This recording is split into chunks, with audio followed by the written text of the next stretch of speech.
सब मेरे साथ। वंदे मातरम, वंदे मातरम, वंदे मातरम। सुजलाम सुफलाम मलयज शीतलाम सच्च श्यामलाम मातरम, वंदे मातरम, वंदे मातरम। हमसे तुमसे मिलकर बना देश प्यारा, देश प्यारा। धर्म मजहब में यूं ना इसको बांटो, सांझी संस्कृति से बंधा देश सारा, देश सारा। एक है हम सभी, एक ही राष्ट्र है हमारा। वंदे मातरम, once again, हे वंदे मातरम।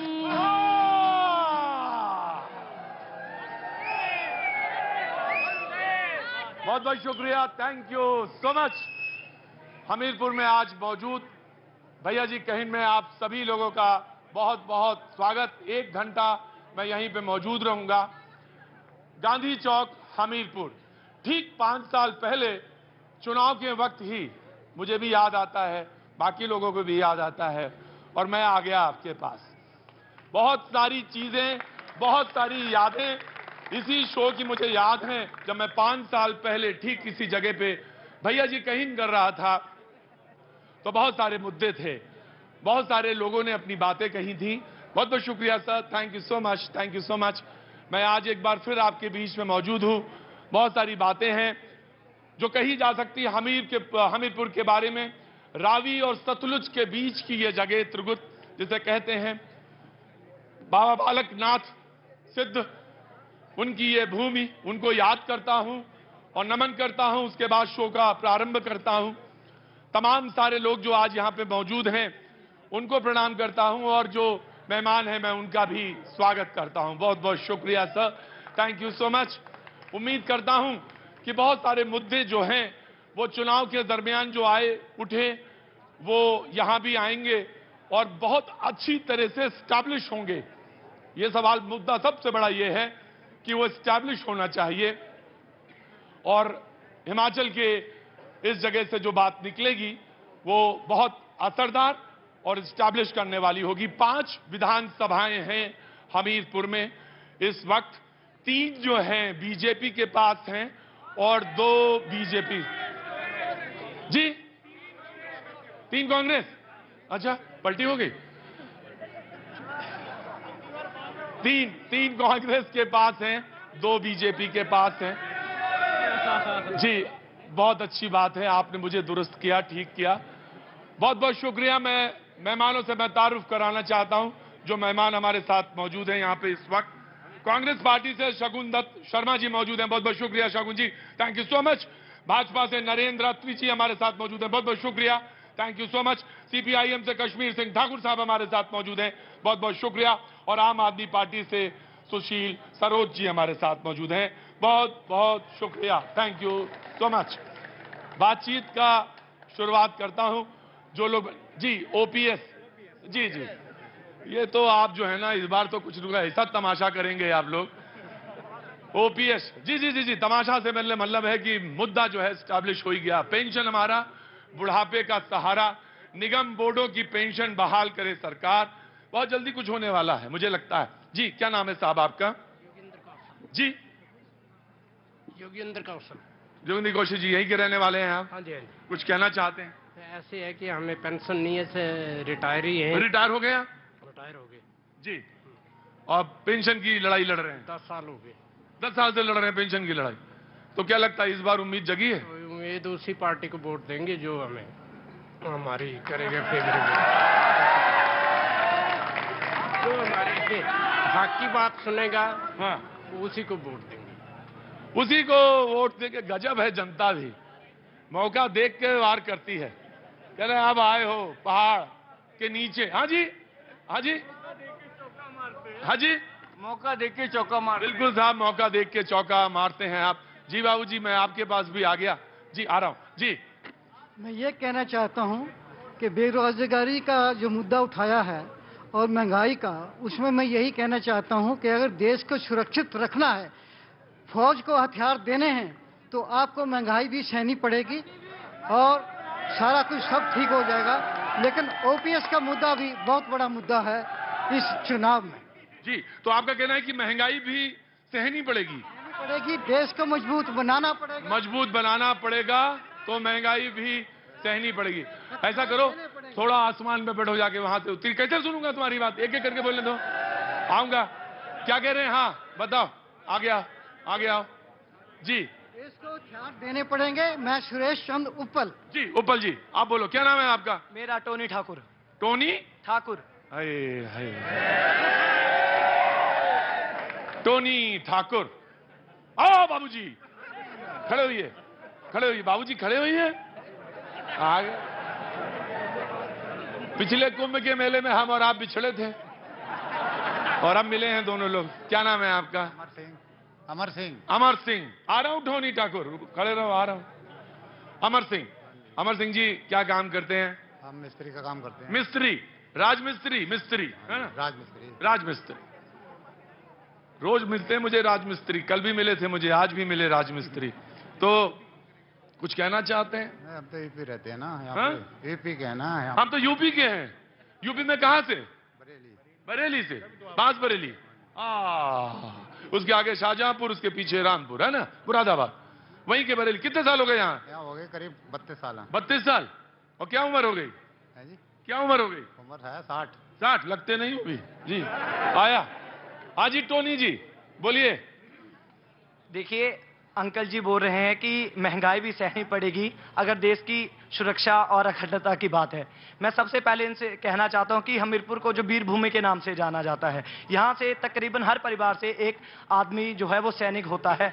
लेकिन आप लोग देखेंगे कि अग्निवीर योजना ये लेके आए, हजारों युवा यहां से जो था, जो एआरओ हमीरपुर है उसके अंडर 45,000 युवा जो थे हर साल बढ़ती देखते थे। इस बार केवल 30,000 युवाओं ने देखी, 15,000 का घाटा वहां पर युवाओं ने सहा। का रिजल्ट आया है सिर्फ 236 युवा जो है वो चयनित हुए हैं। तो अग्निवीर 4 साल के बाद वो क्या करेंगे? पहले ही बेरोजगारी की दर आपके सामने कितनी है।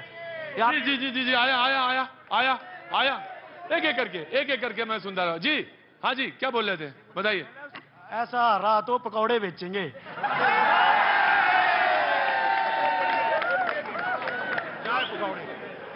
थोड़े दिनों बाद डॉक्टर भी ना चाय चू लगा के बैठे होंगे, रेडी रूडी गए। चाय चू, चाय चू की जो चाय चाय पकौड़े, चाय और पकड़े की जो होती है ना अपनी रेडी, उसमें दिखाई दिया जाएगा। बीटेक वाला भी थोड़े दिनों में जो उनके साथ कार्यकर्ता घूम रहे बीजेपी वाले, वो भी। अच्छा जी, ठीक है भाई, बोलिए बोलिए, आपका शो है, आप बोलना है जी। हाँ जी, हमारी यही मांग है, जो ओपीएस वाले अपनी पेंशन के लिए हक मांग रहे हैं, ये सबकी पेंशन बंद कर दो। ये सब जी 1 से लेकर 100 तक की बंद कर दो। यहाँ कोई विधायक है जो बोल रहा है अगर मैं जीत के आऊंगा मैं अपनी पेंशन भी छोड़ दूंगा, तनख्वाह भी लगा दूंगा। जो यहाँ पर पहले से भी चाहे बीजेपी के हैं, कांग्रेस के हैं, मैं भी बीजेपी का हूं, मैंने भी इनका साथ छोड़ दिया, क्योंकि इन बच्चों ने क्या करना है आगे। जो 18 साल का भर्ती होगा 22 साल में आएगा, यहाँ पर तलवार और एके चलेंगे, जैसे पाकिस्तान ये सऊदी अरब में कर रहे हैं। तो इन बच्चों के खातर हम ये कहना चाहते हैं कि इनकी अग्नि इन्हें चाहिए, फुल सर्विस होना चाहिए। जी, बहुत अच्छी बात है, खड़े होइए। आप पेंशन जानते हैं? हाँ, क्यों नहीं जानते हैं। पेंशन जानते हैं? आपको नहीं चाहिए? नहीं, हमें कहाँ मिल रही है। हमें कहाँ मिलेगी? क्यों? वो 60 साल मिला तब मिला। 60 साल वाली बात मिलेगी, वो वाली नहीं मिलेगी पेंशन जो सब लोग मांग रहे हैं, लड़ाई लड़ रहे हैं। पता नहीं। 60 साल वाली तो मिल ही जाएगी, अगर मौका लग गया बाबूजी, तो वो भी अगर दांव लग गया तो मिल जाएगी। खड़े हो, तुम्हें नहीं चाहिए? क्यों नहीं चाहिए? मिले तो पेंशन मिले तो मिले, हाँ मिले तो लड़ाई कर लो। तुम भी कहते हो उसी से वोट मिलेंगे देंगे जो हमें पेंशन देगा। चलो कोई बात नहीं। कोई बात नहीं, क्या लड़ाई करो, दबाव बनाओ। राजनीति तो सिर्फ दबाव का खेल है। जिसके पास जितना दबाव आया बाबूजी आया, आपके पास तो पैंट और सूट भी है। मैं तो इनकी बात कर रहा था, ये जो राजमिस्त्री हैं, इनके पास कोई पेंशन नहीं है। वही है सामाजिक सुरक्षा वाली, दांव लगेगा तो मिल जाएगी, नहीं लगेगा तो वो भी नहीं मिलेगी। ठीक है ना? आप वो लोग जो पढ़ लिख के गए हैं वो ध्वस्त गांठते हैं कि पेंशन मिलेगी। आप लड़ाई नहीं लड़ पाते, लड़ाई लड़ना सीखो। आए बाबूजी आपके पास, मेहमानों की तरफ रुख करता हूं जी। हमीरपुर विधानसभा क्षेत्र के युवा बल्लेबाज ने यह घोषणा कर दी है कि अगर युवा बल्लेबाज कौन? आशीष शर्मा, उन्होंने घोषणा कर दी है कि अगर एम्प्लॉइयों को ओपीएस नहीं मिलेगी तो विधायकों का भी पेंशन बंद होगी। ये उन्होंने घोषणा कर दी है और वो अपने क्षेत्र की समस्त जनता जनार्दन के लिए एक मसीहा बनकर के उभर रहा है। कोरोना काल में भी जब सारे कर्णधार हमीरपुर के जो थे वो बंद कमरों में बंद थे, तो घर घर जाकर के युवा बल्लेबाज ने सबकी सुध ली है। युवा बल्लेबाज मतलब क्या? आशीष शर्मा युवा बल्लेबाज। Very good. बल्लेबाज वो क्रिकेट खेलते हैं क्या? राजनीति के मैदान में क्रिकेट खेलने के लिए उतरे हैं, जो कांग्रेस और भाजपा को चारों खाने चित कर देंगे, ये हमारा मानना है, पूरे हमीरपुर विधानसभा क्षेत्र की जनता का मानना है। आजकल बड़ा जबरदस्त खेल चल रहा है। एक आदमी खड़ा होता कहता मैं कह रहा हूं। अरे मैं क्या कह रहा हूं, वो हमीरपुर थोड़ी ना कह रहा है। जनता कह रही है। अच्छा आप ही जनता हो गए पूरी। गजब बाबूजी। आप भैया पाजी इनको लाद के ले चलो हर जगह, ये हर एक ही चीज के बारे में बता दिया करेंगे। Thank you so much sir, बहुत बहुत शुक्रिया, थैंक यू जी। मैम आपका क्या परिचय बताइए?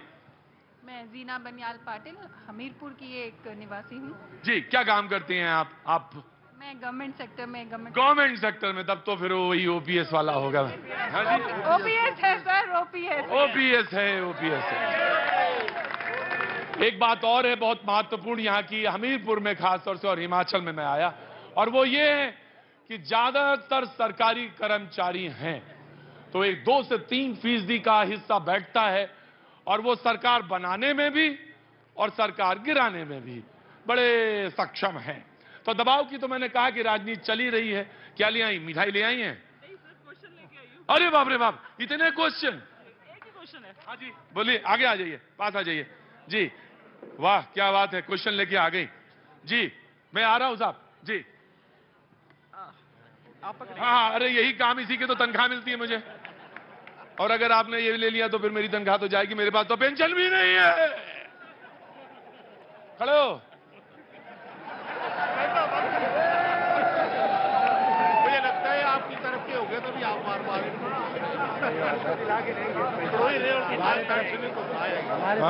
अब आपकी आपने करके मेरी तरफ के हो इसलिए नहीं, तुम्हारे पास भी पेंशन नहीं, मेरे पास भी पेंशन नहीं। दोनों लोग मकान बनाएंगे, किनके लिए? ओ जो लोग ऊपर रहते हैं आसमान में, उनके लिए बनाएंगे। ठीक है ना? तुम्हारे पास भी पेंशन नहीं, मेरे पास भी पेंशन नहीं, चिंता ना करना, दोनों लोग लड़के काम करेंगे। कोई नहीं, क्या कह रहे हो? हाँ बैठो, नहीं आ रहा हूं जी। मैडम सवाल। सबसे पहले मैं सबको जय हिंद बोलना। प्लीज साइलेंस, बैठ जाओ जी। जय हिंद, जय भारत। सबसे पहले मैं ये बोलना चाहती हूँ कि मैं एक टीचर हूँ और मैं एजुकेशन की ही बात करूँगी। हम न्यूज़ में हमेशा सुनते हैं कि हम बात करते हैं गुजरात मॉडल की एजुकेशन में या तो दिल्ली मॉडल की। मुझे एक बात पूछनी है अपने नेताओं से कि हिमाचल के बच्चों में या यहाँ के लीडर में ऐसी क्या कमी है कि हम अपना एजुकेशन मॉडल नहीं बना सकते हैं। दूसरी बात, एक और बात मैं और बोलना चाहती हूँ कि हमारे यहाँ पे हम आजकल एडटेक कंपनीज को देखते हैं, बायजूस को देखते हैं, अनअकैडमी को देखते हैं, या तो आपका फिजिक्स वाला है, ऐसे बहुत सारी ऐसी कंपनीज हैं। तो हमारे गवर्नमेंट सेक्टर में हमारे बच्चे जिनमें कैलिबर है और वो सरकारी स्कूलों में पढ़ते हैं, लेकिन वो इतना फीस नहीं दे पाते। हमारे गवर्नमेंट के पास पूरा सपोर्ट सिस्टम है, तो वो क्यों नहीं उन बच्चों को एजुकेशन देती है सो दैट वो हिमाचल से, हमीरपुर से मल्टीनेशनल कंपनीज में जाएं। और आज हम गूगल की बात करते हैं तो यहाँ से क्यों नहीं जा सकते?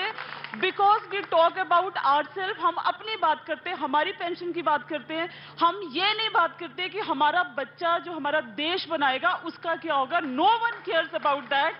तो एक मेरा क्वेश्चन और है, जितने भी नेता यहाँ बैठे हैं, कि इलेक्शन मैनिफेस्टो में वो ऐसी क्या चीज देंगे कि एचपी बोर्ड ऐसा काम करें कि टीचर इनोवेटिव तरीके से पढ़ाएं, because teachers are good everywhere, चाहे वो प्राइवेट सेक्टर में हो चाहे वो गवर्नमेंट सेक्टर में, वो बहुत अच्छे हैं, सिर्फ उनको हेल्प की जरूरत होती है। Second thing, new education policy कैसे इंप्लीमेंट करेंगे कि वो बहुत इफेक्टिवली इंप्लीमेंट हो, सो दैट हम हिमाचल हमीरपुर के बच्चों को आगे लेके जाए। क्या बात है, बहुत बहुत शुक्रिया।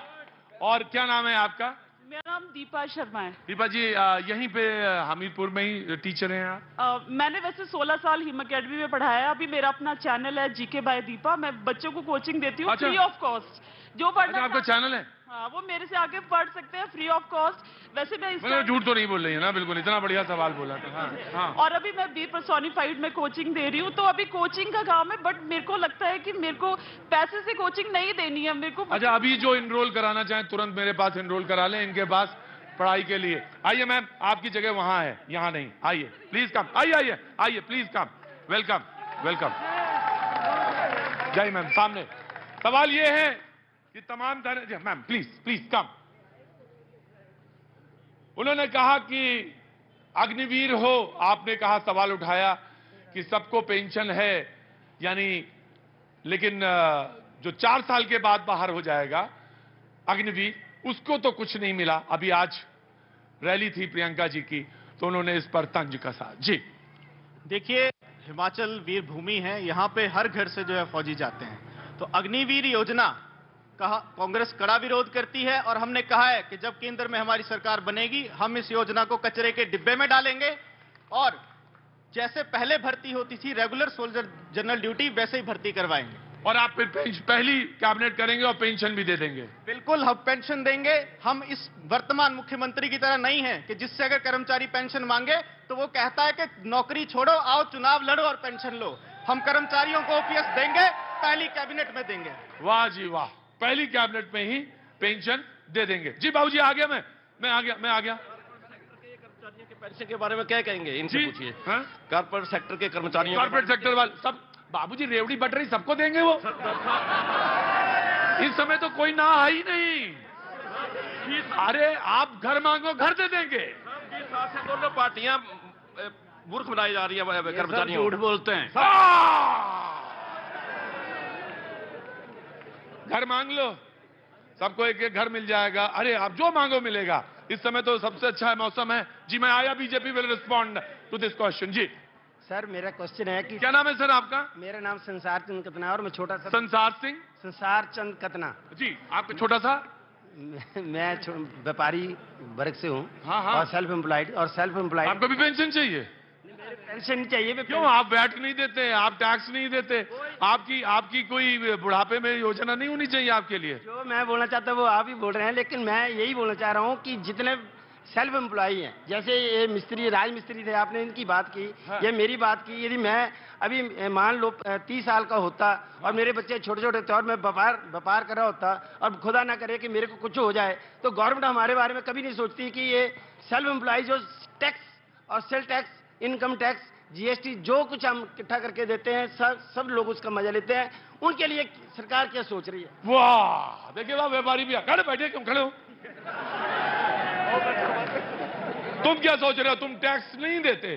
तुम भी टैक्स देते हो? पैसा नहीं, टैक्स कहां से दें? अरे कैसे नहीं, इनको इनकम टैक्स वाले नहीं है हम। टैक्स तो तुम भी देते हो, सामान खरीदते हो तो टैक्स देते हो, सारा टैक्स देते हो, लेकिन पेंशन नहीं है तुम्हारे पास। कैसे आए pension? Will respond, BJP will respond. जी सबसे पहले तो जैसा कि हमारे काफी साथियों ने कहा, अग्निवीर को लेकर, हमीरपुर वीरों की भूमि है, हिमाचल वीरों की भूमि है। वो अभी 2-3 साल से नहीं बनी। जब से राष्ट्र का अस्तित्व है तब से हिमाचल वीरों की भूमि है। और रही सैनिकों के कल्याण की बात, तो केवल अग्निवीर का विषय नहीं है।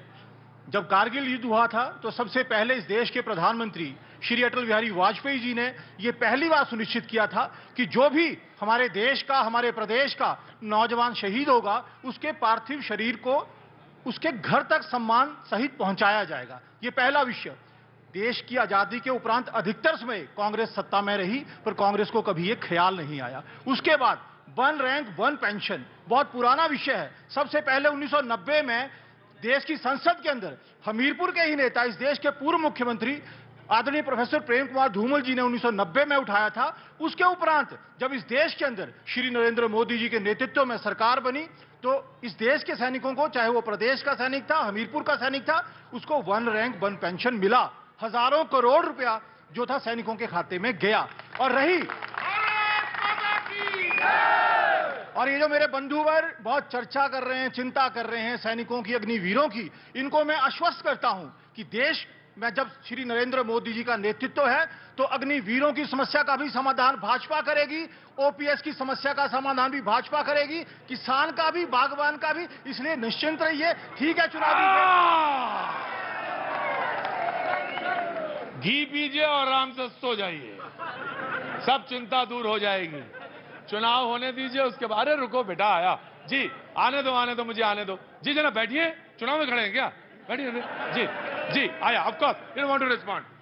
देखिए, ये कारगिल युद्ध की बात कर रहे थे, तो ये शायद भूल गए कि ताबूत घोटाला किसने किया था और क्यों उस समय के डिफेंस मिनिस्टर को जो था वो इस्तीफा देना पड़ा था। ये शायद ये भूल गए हैं। बड़ी एक छत्ते में हाथ दिया है गुरु तुमने। अब तुमने घोटालों का नाम लिया, अब ये इतने गिनाएंगे, तुम्हें इतने गिनाएंगे, ये इतने गिनाएंगे। देखिए, पिछले 5 साल में अगर हिमाचल प्रदेश में कोई घोटाले हुए हैं तो भारतीय जनता पार्टी की सरकार ने सैनिटाइजर घोटाला किया, पीपी किट घोटाला किया, और इनके प्रदेश के अध्यक्ष को कोरोना काल में इस्तीफा क्यों? गरमा रही है बहस, धीरे धीरे गरमा जाएगी। साहेब, अब छलावा सहन नहीं होता। चोरी न करें, झूठ ना बोलें तो क्या करें, चूल्हे पे क्या उसूलों को पकाएंगे शाम को। बहुत अच्छी बात है भाई साहिब, अब छलावा सहन नहीं होता। छलावा जो है, जो कर रहे हैं उनको सतर्क हो जाना चाहिए। आपको तो लोग कह रहे हैं कि आपने प्रिय पुत्र बांध लिया और चले गए वापस।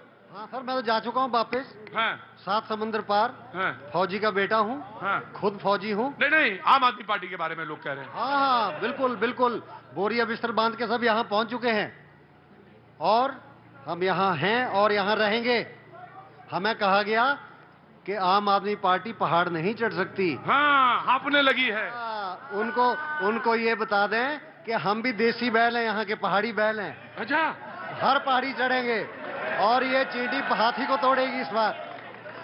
चुनाव का समय है तो कोई कुछ भी कह सकता, अपने को देसी बैल भी कह रहे हैं। और समय होता तो लड़ाई हो जाती अभी। जी हाँ, बोलो बेटा जी। और तो और क्या, पुलिस के भर्ती के जो पेपर थे वो भी बीजेपी सरकार में लीक हो गए। हाँ, बात सही है, भर्ती के पेपर लीक हो गए। जी बाबूजी, जी आ रहा हूँ, 1 by 1 मैं आ रहा हूँ। वक्त है छोटे से ब्रेक का, वैसे है। जी बाबूजी। 65,000 करोड़ के कर्ज तले दबा हुआ है प्रदेश। 65 से 70 के बीच में लोग कहते हैं कि कर्ज है और 600 करोड़ रुपए का लोड पड़ेगा अगर नई पेंशन स्कीम आई, सॉरी ओल्ड पेंशन स्कीम आई, तो 600 करोड़ रुपए का और इंतजाम करिए। कहां से देंगे ये पेंशन? क्या पेंशन कहां से देंगे ये सरकार है? अरे अंदर आइए, आप बेकार वाली बातें करते हैं। आप आइए, क्या आपकी चिंता क्या है आपकी? 65,000 करोड़ के कर्ज के नीचे दबा हुआ है प्रदेश। हाँ। कहां से देंगे ओपीएस पेंशन? अरे इधर आइए, अब आगे आइए। कर्मचारियों को देने के लिए तनख्वाह के पैसे नहीं है प्रदेश में, क्या विकास करवाए? अच्छा बाबूजी, अगर बोला ही जा रहा है और सब मुंह जबानी, तो आम आदमी पार्टी है, इन्होंने बोला फ्री बिजली देंगे, पानी देंगे। हिमाचल में फ्री बिजली हुई, बीजेपी ने भी कर दी फ्री बिजली। ये आम आदमी पार्टी की ताकत है। फ्री बिजली हो गई, 150। तो आप पेंशन भी हो जाएगी। भाजपा दे रही है फ्री बिजली, क्यों दे रही है? नहीं तो आप पेंशन, आम आदमी पार्टी ने बोला इसलिए दे रही है। हिमाचल में फ्री बिजली दी। आम आदमी पार्टी ने बोला इसलिए हो गया। वाह भाई वाह। जी भाई आ गया, क्या नाम है आपका? वैभव शर्मा सर। वैभव शर्मा। वैभव क्या करते हैं आप? मैं सर पढ़ता हूँ अभी। पढ़ते हैं क्या? कहाँ पढ़ रहे हैं, क्या कर रहे हैं? कोचिंग कर रहा हूँ सिविल सर्विसेज। कोचिंग? कोई फ्री की कोचिंग तो नहीं चाहिए? वो मैडम दे रही हैं। फ्री की भी मिलेगी तो सर सब ले। बिल्कुल, वो फ्री से मेरा शब्द है, तो टेक इट वेरी सीरियसली। अगर वो गाइड कर रही हैं तो उसका उपयोग करना जाना चाहिए, लेकिन हर आदमी की एक सेवा करने की एक लिमिट होती है, उसी के अनुरूप। प्लीज, जिसको जाना हो जाए। नहीं, मैं नेता नहीं बनाता बेटा, मैं सवाल पूछता हूं। जिसको नेता बनना है वो कोई और जगह जाए, मैंने यहाँ पे नहीं। जी बोलो। हाँ जी, हाँ जी। सर सब लोग यहाँ पे ओपीएस की बात कर रहे हैं कि ओपीएस हमें मिलना चाहिए। उससे पहले सर जो एक युवा है उसको रोजगार चाहिए, ओपीएस तो वो बाद में लेगा। अगर पहले उसको रोजगार ही सरकार नहीं दे पाएगी तो वो कैसे देगा? एक और बात, हम हिमाचल पिछले 5 सालों में जो रोजगार के मामले में सबसे ठीक हुआ करता था, उस मामले में हम लास्ट के टॉप 5 में आ चुके हैं रोजगार के। उसको सबसे पहले छत्तीसगढ़, राजस्थान, यूपी, उसके बाद हिमाचल प्रदेश आ रहा है, जो सरकार हमें रोजगार नहीं दे पा रही है युवाओं को। तो ये मेरा सवाल है सर सरकार से कि रोजगार चाहिए हमें, ओपीएस तो बाद में दो, आप पेंशन तो बाद में, पहले तो रोजगार। हाँ जी नमस्कार, बोलिए जल्दी। मेरा नाम है राकेश कुमार। हाँ जी। सरकार ने आउटसोर्स कर्मचारी मर्ज किए अपने अपने डिपार्टमेंट में, जो रिटायरमेंट होती है दोबारा भरते नहीं उन पदों को, और उनको समान वेतन समान काम बोला था, नहीं मिला आज तक। नहीं मिला। अरे सब कर्मचारी ही हैं यहाँ पे आज शो में, सारे लोगों का एक ही रोना है। मैं आया और एक ही परेशानी। खड़े हो तुम खड़े हो। इतनी देर में एक ही अभिमन्यु मिला मुझे। तुम मेरे देखा देखी अंदर आ तो गए हो, बाहर निकल नहीं पाओगे। कोई बात नहीं। क्या नाम है? सृजन सरोज। किस क्लास में पढ़ते हो? +2 में हूँ मैं। +2 में। ठीक है, तो तुम मेरे लिए एक काम करो, अभी थोड़ा सा एक छोटा सा ब्रेक लो मेरे लिए। ले सकते हो? वक्त है, बोलो। वक्त है छोटे से ब्रेक का। खींचकर निकाला बाहर। यूपी के मऊ में तेज रफ्तार मोटरसाइकिल दीवार से जा टकराई। हादसे में एक लड़के की मौत, 3 घायल। घटना का सीसीटीवी वीडियो आया सामने। राजस्थान के जयपुर में तेज रफ्तार कार ने 5 गाड़ियों को टक्कर मारी। हादसे में स्कूटर सवार बाल बाल बच गया। इसका वीडियो वहां लगे सीसीटीवी कैमरे में रिकॉर्ड हो गया है। उत्तर प्रदेश के गाजियाबाद में फैक्ट्री में भीषण आग लग गई। आग में एक आदमी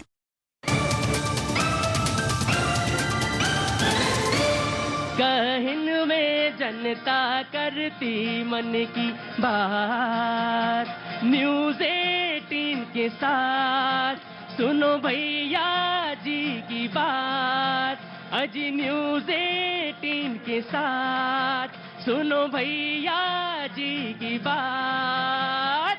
भैया जी कहन में जनता करती मन की बात। अरे भैया जी कहन में जनता करती मन की बात।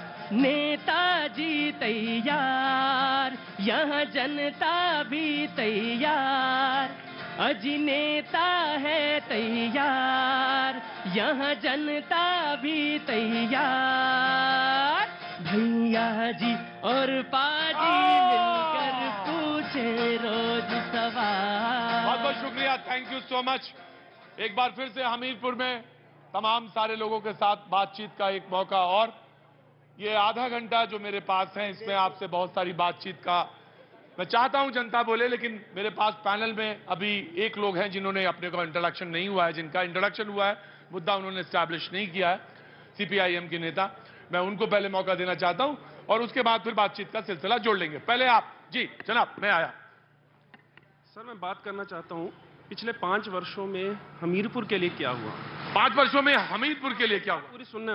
हाँ, एक फुटपाथ का काम था, वो भी पूर्णतः नहीं हुआ। जितना बना है वो पैदल चलने लायक नहीं है। बस स्टैंड नहीं बना है, जिस वजह से ट्रैफिक जाम अक्सर लगा रहता है। एम्बुलेंस की गाड़ियां अक्सर फंसी रहती है वहां पे। एक शॉपिंग कॉम्प्लेक्स बनाया गया बस स्टैंड के पास।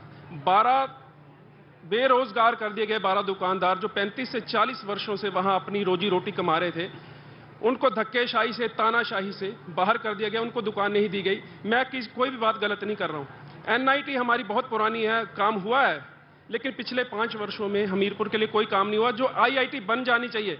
हमीरपुर मेडिकल कॉलेज की बात करें, जो हॉस्पिटल बन रहा है, मेडिकल कॉलेज बन रहा है जोल छप्पड़ में, जो लेकिन बना हुआ है, वहां पे बिल्कुल भी सुविधाएं ना के बराबर हैं। हर किसी पेशेंट को, जरूरतमंद बंदे को टांडा रेफर कर दिया जाता है। रास्ते में कई लोगों ने दम तोड़ दिए हैं। आपके सामने ये उदाहरण, कहीं भी किसी से पूछ। मैं आपका नाम जानना चाहता हूं सर। मेरा नाम जुगल किशोर। जुगल किशोर जी। जी जगल व्यापारी हैं आप? जी, सामान्य व्यापारी हूं मैं। और जी मैं जानना चाहता हूं, मैं से मेरा मतलब है वो सवाल पूछा गया हमीरपुर की तरफ से कि आखिर हमीरपुर के लिए क्या हुआ। सर आपका टाइम शुरू होता है, now you can start now. Hamirpur में सबसे बड़ा मुद्दा है आज रोजगार का। ओपीएस का मुद्दा भी है, परंतु हमें याद करना चाहिए, सबसे पहले पुरानी पेंशन बंद की वीरभद्र की सरकार ने 2003 में, और आज भी 10 साल से लोग जो है बैठे हैं यहां तख्तियां लेकर, ना कांग्रेस ने पेंशन दिया, ना बीजेपी ने पेंशन दिया।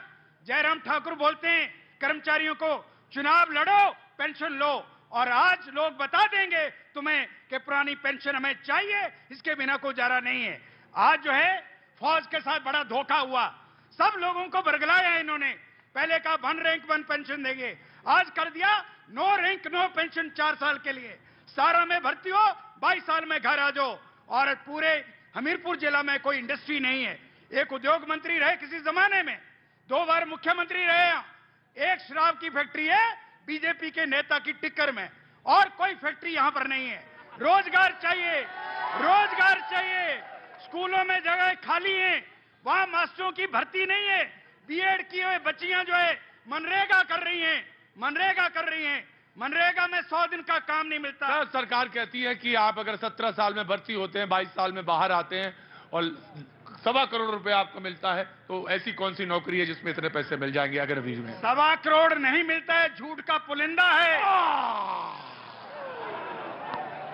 मैं तो सवाल पूछ लिया, बस मैंने आ रहा हूं जी, आ रहा हूं। मैंने तो सवाल पूछ दिया। Now the debate is open. सारे आपके साथ मैंने से देख लिया जी। भाई साहब क्या नाम है आपका? भाई जी बलदेव सिंह नाम है मेरा। बलदेव जी कहाँ के रहने वाले हैं आप? मैं यही हमीरपुर का रहने हमीरपुर के। और आपका मुद्दा उठाऊंगा मैं। मेरा मुद्दा? अरे क्या बात है जी। आपका ईपीएफ कटता है जी, 12% आपका ईपीएफ कटता है। हाँ जी। और 12% कंपनी डालती है जी। जी। वो सारा पैसा इकट्ठा होकर कहाँ जाता है? ईपीएफओ के पास जाता है जी। मैं गवर्नमेंट एम्प्लॉई है, लेकिन मैं मुद्दा आपका उठा रहा हूँ। हाँ जी प्लीज मैम बैठ जाइए जी। वो जो 12% आपका कटता है और 12% कंपनी का कटता है, वो ईपीएफओ के पास जाता है। हाँ। जब आप रिटायर होते हैं तो आपको 60% मिल जाता है, 40% की वो पेंशन लगाते हैं। हाँ। लेकिन वो पेंशन आपको मिलती है, आपकी वाइफ को मिलेगी, उसके बाद आपके बच्चों को वो पैसा नहीं मिलेगा। वो पैसा किसका है? आपका है या कंपनी का है? ईपीएफओ का क्या लेना देना उस पैसे? अच्छा वेरी गुड, आपने सवाल पूछ लिया। और ये सबका मुद्दा है, जितने भी प्राइवेट कर्मचारी है सबका मुद्दा है जी। बिल्कुल आपने पूछा। एक बात बताओ भाई, हिमाचल में जितना दिमाग पेंशन और नौकरी में लगाया जाता, मुझे लगता है पूरे देश भर में इतना दिमाग कहीं और लगाया ही नहीं जाता। हर दूसरा आदमी यहाँ फौज में है और हर घर में व्यक्ति ये सोच रहा कि पेंशन कैसे आ रही है। भाई बताओ, गजब है भाई। नहीं यहाँ हमीरपुर में नहीं, मैं तो पूरे हिमाचल में हर आदमी जो है पेंशन नौकरी, पेंशन ज्यादा सोच रहा, नौकरी कम सोच रहा। अरे जनाबे अली क्या नाम है हुजूर? मोहम्मद दीन। जनाब कहाँ के बाशिंदे हैं? जी यहीं के रहे हैं बाशिंदे? नहीं सर, हाँ? कश्मीर का। कश्मीर के। तो आना हुआ होगा ठंड में इधर। जी सर। क्या ले आए इधर इस बार? आया क्या सर, बचपन हुआ वहाँ पे और यहाँ ही जिंदगी गुजारी है। बचपन हुआ वहाँ, जिंदगी यहाँ गुजार रहे हैं। क्यों हुजूर, ऐसा क्यों?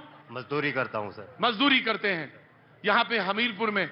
और रहने वाले कश्मीर में कहाँ के रहने वाले हैं? पुंछ डिस्ट्रिक्ट। पुंछ के। ओ अच्छा। तो यहाँ कितने सालों से हैं? सर 38 साल हो गए। 38 साल हो गए। जाना आना होता है? हाँ जी सर। जी। यहीं की रिहाइश यहीं हो गई है? बच्चे बच्चे यहीं हैं? नहीं सर, घर में। घर पर है पुंछ में। जी कुछ आपकी भी बात करेंगे, जरूर करेंगे। जी जनाब। मेरा जो मुद्दा है थोड़ा हटके है सर। हाँ प्लीज सर जनाब। जी जी मुद्दा हटके है। हाँ जी बोलिए। आज का क्या परिप्रेक्ष्य है कि जो हमारे जो सरकारें हैं वो मैक्सिमम जो है रेवड़ियां बांट रही हैं। हाँ। और हम लोगों की जो मानसिकता है वो लालची प्रवृत्ति की हो चुकी है। आप मानते हैं? पब्लिक लालची है और सरकारें वोट बैंक की राजनीति करके उनको लूट रही है। कैसे लूट रही है? क्योंकि हमारा टैक्स पेयर का पैसा जो है सरकारें बेकार की योजनाओं के ऊपर खर्च कर रही है आज की डेट में। जैसे बेकार योजना कौन सी? कई योजनाएं हैं सर, ऐसी ऐसी योजनाएं हैं जिनका मतलब हम नाम लें तो मतलब कई चीजें खड़ी हो सकती हैं। सरकार जैसे सरकार ने कहा कि मैं नाम ले लेता हूं। जैसे सरकार ने कहा बेसहारा योजना, ये लचर योजना है। बिल्कुल सर, लूप होल है इन योजनाओं में। जब इम्प्लीमेंटेशन स्टेज पे कोई भी योजना इम्प्लीमेंट हो रही है तो उसका जो कार्य प्रणाली है निचले स्तर पर वो सही नहीं हो रही है। Of course Congress, the debate is open now. जी कोई भी बोल सकता है। देखिए अभी भाई साहब ने हमीरपुर की हेल्थ सर्विसेज के बारे में बात की, बहुत अच्छी बात की। हमीरपुर का जो मेडिकल कॉलेज है ये 2014 में जब केंद्र में यूपीए की सरकार थी और यहाँ कांग्रेस की सरकार थी, हमने सैंक्शन करवाया। पर जैसे भारतीय जनता पार्टी की सरकार आई तो इस कॉलेज में अभी 8 डिपार्टमेंट तो चल ही नहीं रहे हैं। अच्छा। और हमारा यहाँ पे जो है, जब कोरोना काल आया तो हमारे नदौन के विधायक सुखविंदर सिंह सुक्खू जी ने अपनी निधि से RT-PCR मशीन इस कॉलेज में लगवाई। भारतीय जनता पार्टी के जो लोग थे वो तो भ्रष्टाचार करने में मशगूल थे। अभी जो हमारे यहाँ से कैंडिडेट हैं डॉक्टर पुष्पेंद्र वर्मा, वो खुद पेशे से डॉक्टर हैं। उन्होंने भी कोरोना काल में जो है वो लोगों की सेवा की है। हमारा हमीरपुर के हेल्थ सर्विसेज को बनाने के लिए एक विजन है और हमारे कैंडिडेट लोगों ने कहा कि बीजेपी के नेता ऑक्सीजन बांट रहे थे। तब देखिए, भारतीय जनता पार्टी के प्रदेशाध्यक्ष को इस्तीफा देना पड़ा था उस समय PPE किट।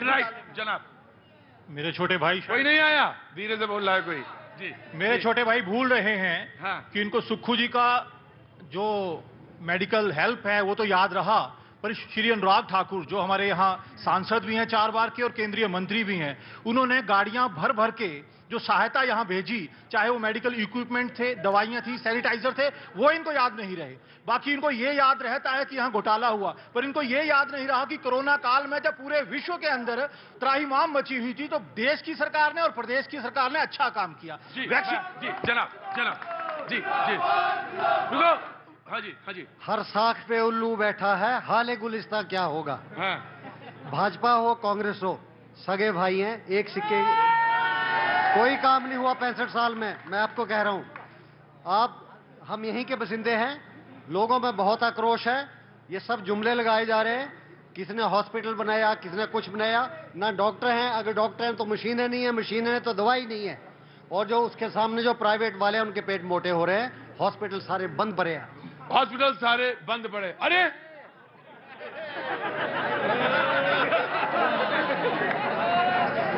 पूरे शहर में वो घूमता था, पूरे शहर में वो घूमता था, पूरे शहर का हाल वो सूंघता था, बोलता कुछ नहीं था, सवाल पूछो तो मुस्कुराता भर था, लोग उसको पागल जैसा समझते थे। हुजूर, पूरे शहर में वही तो एक काबिल था। वही तो है ये। पूछने की बताने की जरूरत ही नहीं, इन्होंने सब कह दिया और जो इनसे छूट गया वो मैंने कह दिया। जी जनाब, मैंने सुना आपकी बात। जी इधर कौन सा? जी जनाब जी। मैं एक सवाल पूछना चाहता हूं कांग्रेस से, जिन्होंने बताया कि OPS वो लागू करेंगे। भारत में पहला राज्य हिमाचल प्रदेश था जहां पर कांग्रेस पार्टी ने OPS को बंद किया था। अब ये किस तरह से लागू करेंगे? रिवाज बदलने वाला है। मुख्यमंत्री श्री जयराम ठाकुर जी। सर, रिवाज बदलने वाला है। How you will implement OPS? Sir, of course you want to add something. जी।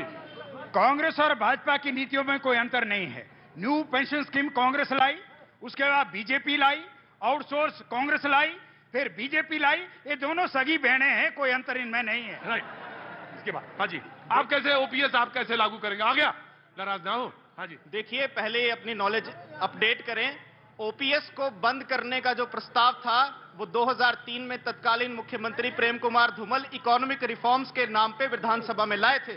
उसके बाद सरकार बदल गई, कांग्रेस पार्टी की सरकार आई। अभी जिस तरह से राजस्थान और छत्तीसगढ़ में हमने लागू की है, हम वैसे ही यहां लागू करेंगे। हमारे पास प्लान है हिमाचल के संसाधनों से एक। वही तो जानना चाहते हैं, वो प्लान क्या है? हिमाचल के संसाधनों से, हिमाचल के, चाहे वो हाइड्रो पावर की बात है, चाहे यहाँ की जड़ी बूटियों की बात है, हम 50,000 करोड़ की इकोनॉमी की क्षमता हिमाचल की है। भाई साहब, आपकी बात तो मान ली हमने। वो भाई साहब ने पूछा, मैं भी वही सवाल दिमाग से लगा रहा हूं कि आखिर लागू कैसे होगा? बालू में से आप बता रही हैं, आप बताना चाहती हैं, बालू में से तेल कैसे निकलेगा? लोगों ने बड़ी, मैं आ रहा हूं, ऑफकोर्स आ रहा हूं। लोगों ने बड़े बड़े सुझाव दिए हैं। किसी ने कहा कि अपर लिमिट लगानी चाहिए पेंशन में, किसी ने कहा कि लोअर लिमिट कम से कम 10,000 रुपए होनी चाहिए, सो दैट कि लोगों का जिनको एक्चुअली में जरूरत है उनको 10,000 रुपए महीने पहुंचे। लेकिन होगा कैसे, यही जानना है। भाई साहब ने कहा कि भाजपा और कांग्रेस सगी बहनें हैं। हाँ। पूरी दुनिया को पता है, हिमाचल को, पूरे देश को पता है कि वामपंथ और कांग्रेस का क्या संबंध रहा है। रही भाजपा की बात, आपने हाँ जी, हाँ आ गया। हाँ जी, एक है दोनों। कौन सगी बहनें हैं ये? कौन? कम्युनिस्ट और कांग्रेस सगी बहनें। आज तक गजब है। कोई कह रहा है कि वो दोनों सगी बहनें हैं, कोई कह रहा है कम्युनिस्ट और कांग्रेस सगी बहनें। जी ना, प्लीज कंप्लीट। बाकी इन समस्याओं का समाधान किसके पास है? वो उसके पास है जिसकी दृढ़ इच्छा शक्ति है, जिसकी नेतृत्व क्षमता ठीक है। और ये किसकी है? ये पूरा देश जानता है कि भारतीय जनता पार्टी ही ये सारी चीजों का समाधान कर सकती है। भाई साहब ने इंडस्ट्रियलाइजेशन की बात करी। सभी को पता है कि हिमाचल प्रदेश में श्री अटल बिहारी वाजपेयी जी ने स्पेशल पैकेज बद्दी को दिया था, जिसको कांग्रेस ने यूपीए की जब सरकार आई थी वापस कर दिया था। अभी पिछले केवल 10 दिन पहले देश के सम्मानीय प्रधानमंत्री जी ऊना आए थे, जिन्होंने बल्क ड्रग पार्क के नाम से एक पैकेज हिमाचल को दिया, जिसमें हजारों करोड़ रुपया इन्वेस्ट होगा और हमारे युवाओं को रोजगार मिलेगा। जी मैं आया जी जनाब बोलिए। सर मेरा प्रश्न भाजपा के प्रवक्ता जी से है कि 3 मार्च 2022 को जब कर्मचारी अपना हक मांगने शिमला गए तो डंडे बरसाए गए, पानी की बौछारें की गई, क्यों? और दूसरा प्रश्न, मेरा प्रश्न है कि लागू कैसे होगी ओपीएस? वो भी हमने इनको सुझाव दिया, सरकार को, प्रदेश के मुख्यमंत्री को दिया कि 24% शेयर एक कर्मचारी का काटा जाता है और वो बम्बे में बैठी हुई शेयर मार्केट की कंपनी एनएसडीएल को दिया जाता है। बहुत बड़ी डील है, ये डील बंद हो, हर कर्मचारी को ओपीएस मिलेगी। मैं आ गया हुजूर, आ गया, मैं कहीं नहीं जा रहा, मैं आप ही के पास हूं। मैंने कहा कि जितना दिमाग हिमाचल में पेंशन के लिए लगाया जा रहा है, यकीन मानिए हुजूर आली, इतना तो कहीं लगाया ही नहीं जा रहा है। बिल्कुल एक नई गंगा निकल सकती है और इतना पेंशन पे दिमाग लगा दिया गया है। ओए हर आदमी, छोटा हो बच्चा हो, काहे पे चर्चा चल रही है आज? Sir OPS. लोग कहते हैं कि जवानी से पहले जो है बुढ़ापा नहीं आना चाहिए। हमें माफ करना बेटा, खैर कोई बात नहीं। ये बताओ कि आज स्कूल गए थे कि नहीं? सर गया था मैं, बिल्कुल। तो मेरे यहाँ कहाँ रहते हो? सर मैं यहाँ पे कुठेड़ा साइड से हूँ। कितनी दूर है? Sir 5 kilometre. तो यहाँ क्या कर रहे हो? सर आपके शो के लिए आए हैं। जी पेंशन पे। हाँ जी, सामाजिक सुरक्षा के साथ साथ पेंशन हमारा आत्मसम्मान है, ये बहाल होना चाहिए। बहाल होनी चाहिए, मैं नहीं कहता कि ना हो, बिल्कुल हो। मैं तो हमेशा ये बोलता हूं कि आत्म सुरक्षा जरूर होनी चाहिए, लेकिन वो चले गए यहां से राजमिस्त्री, उनकी भी होनी चाहिए। चले गए वो, होनी उनकी भी चाहिए हुजूर। ये मत कहिएगा कि मेरे पिताजी पढ़े लिखे थे इसलिए मुझे वो अधिकार मिल गया। और भारत माता की जय। एक मिनट, आप ये मत कहिएगा क्यों। देखिए मैं बोलूंगा वही जो मेरे मन में है, मैं दबाव में कोई बात नहीं कहता। आप इसलिए कर्मचारी हैं, आपका दबाव है, होना चाहिए, पेंशन मिलनी चाहिए, सुरक्षा है। लेकिन एक बात जरूर ध्यान रखिएगा, वो जो राजमिस्त्री है और वो जो आपको मैंने कहा शहर भर की पूरी फिक्र रखता है, लोग उसको पागल समझते हैं। यकीन मानिए उसकी सुरक्षा का इंतजाम कौन करेगा, उसका भी होना चाहिए, जरूर होना चाहिए। और ये बात तभी मैंने कहा कि कोई फॉर्मूला जरूर निकला। और एक बात और कह रहा हूं, चुनाव से पहले आप सारे लोग नोट कर लीजिए, कोई ना कोई फॉर्मूला आ ही जाएगा, 100% आ जाएगा। एक मैम का सवाल था, वक्त खत्म हो रहा है। जी मैम, जी खड़े हुई मैम, जी आ रहे भाई, रुको, कौन है ये? नेता बनने वाले हैं कि बन गए हैं? जी हाँ जी। मेरा क्वेश्चन ये है कि 5 साल पहले जो सिलेंडर 435 रुपए का विद सब्सिडी था, आज 1200 रुपए का क्यों है? दाल और आटा और खाने वाली चीजों पे टैक्स क्यों है? ये मैं भाजपा के प्रवक्ता से पूछना चाहूंगा। बिल्कुल, आपका महंगाई का सवाल है, बिल्कुल जायज सवाल है। मैं आया, बिल्कुल आया। जी खड़े हुई है। क्या नाम है आपका? मेरा नाम अंशुल है और मेरा क्वेश्चन ये है कि इस टाइम पे जितनी भी अनएम्प्लॉयमेंट रेट हमारा 9.24% है। JOIT 817 की भर्ती किसको नहीं पता? मार्च 2021 में ही पेपर हुआ है, 23 आ गया है। सरकार के पास 2 महीने का टाइम था सुप्रीम कोर्ट में आंसर फाइल करने का। सरकार कहां सोई थी?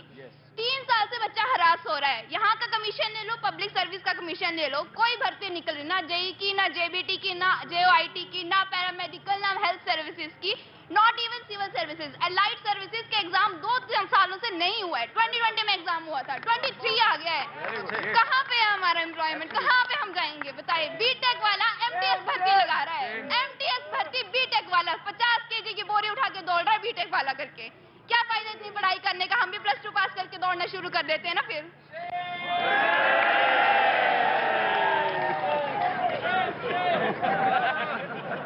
क्या चमक है उसकी आंखों में? खड़े हो जरा, क्या चमक है ना? जब वो बोल रही थी तुम उधर ही देख रहे थे मेरी तरफ, तुम ही नहीं देख रहे थे, मैं भी उसको देख रहा था ध्यान से। उसकी आंख में जो चमक थी, एक सांस में सवाल रखने का जो हिम्मत और जज्बा था, मैं उसको सलाम करता हूं।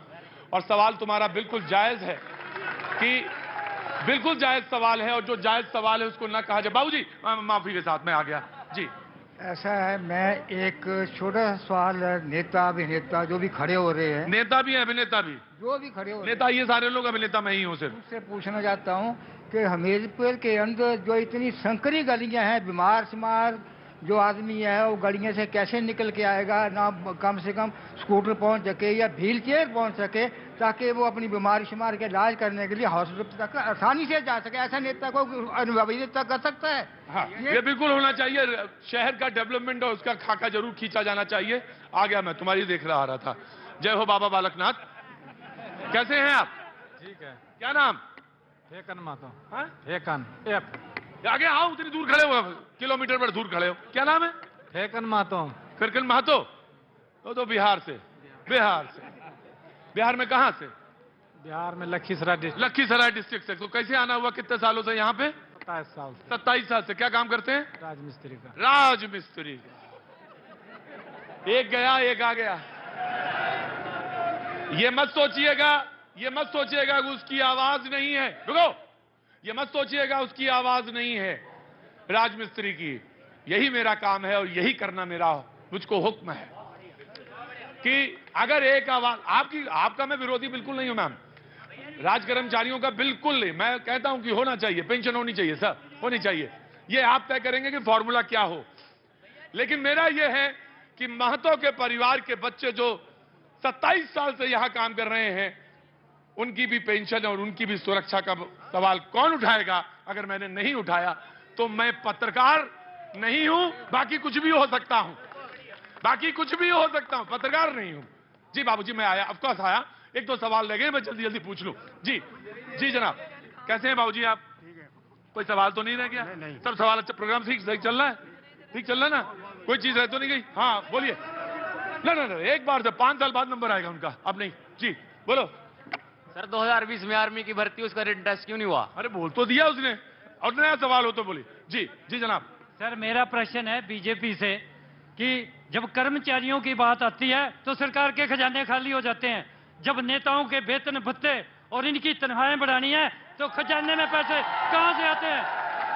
नंबर 2 सवाल मेरा दूसरा है, इतिहास के अंदर पंजाब का मुख्यमंत्री श्री भगवंत मान जी एक ऐतिहासिक मुख्यमंत्री साबित हुए हैं कि जो एमएलए 8 बार बना, जो मुख्यमंत्री बना, उनकी पेंशनें बंद की और सरकार के खजाने को भरा जा रहा है।